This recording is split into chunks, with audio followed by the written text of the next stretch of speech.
সৌরভ পন্টিংয়ের মতবিরোধ। আইপিএলে দিল্লি ক্যাপিটালসের গোপন কথা ফাঁস। দিল্লি ক্যাপিটালসের কোচ ছিলেন Ricky Ponting, director of cricket পদে ছিলেন সৌরভ গঙ্গোপাধ্যায়, কিন্তু তাদের সম্পর্ক খুব ভালো ছিল না বলেই জানালেন মোহাম্মদ কায়েব। ভারতের প্রাক্তন ক্রিকেটারের মতে পন্টিং এবং সৌরভ এক ধরনের ভাবনা নিয়ে কাজ করতেন না, ফলে তাদের মতপার্থক্য হতো। 2018 সালে দিল্লির কোচ হিসাবে যোগ দিয়েছিলেন পন্টিং। 2020 সালে দিল্লির আইপিএলে ফাইনালে উঠেছিল, সেবার যদিও জিততে পারেনি তারা। কায়েব বলেন, আমার মনে হয় পন্টিং নিজেও স্বীকার করবে যে ও আরও ভালো ফল করতে পারত। সৌরভ চেয়েছিল ভারতীয়দের দিয়ে মূল দলটা তৈরি করতে, সেই কারণে 2019 সালে সানরাইজার্স হায়দ্রাবাদ থেকে শিখর ধাওয়ানকে নিতে চেয়েছিল। পন্টিং রাজি হয়নি।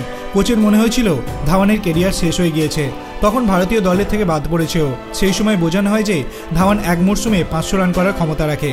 পন্টিং না চাইলেও 2019 সালে ধাওয়ান দিল্লিতে যোগ দেন। তিনি 521 রান করেন। পরের মরশুমে ধাওয়ান 618 রান করেন। 2021 সালে ধাওয়ান 587 রান করেন।